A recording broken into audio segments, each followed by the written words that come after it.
Nino und ich habe gehört, dass dort hinten im Wald ein Räuberhäuschen ist.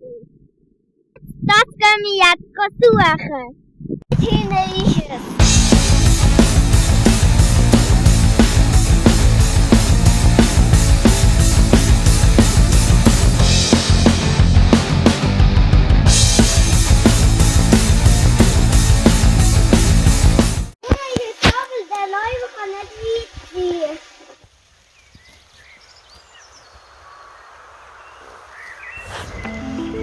Wo ist denn der Reuber?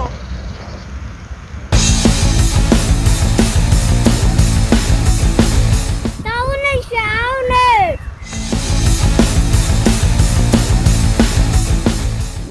Ich weiß nicht, ich weiß glaube ich.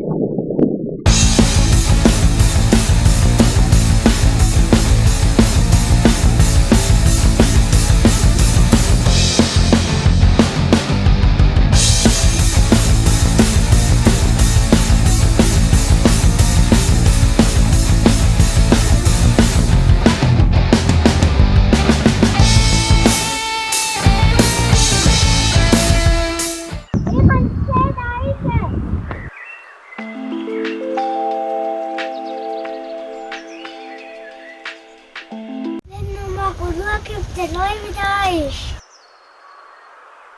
Komm mit.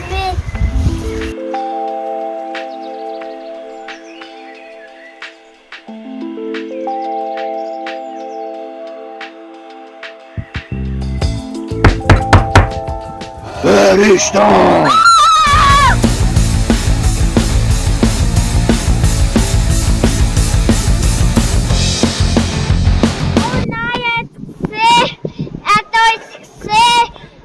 Schnell, kommen, wir rennen weg.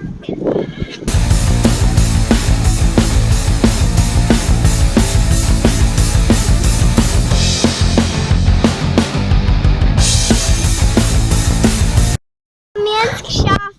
Wir sind vom Reuber gerade noch davor gekommen. Heidi war im Stube.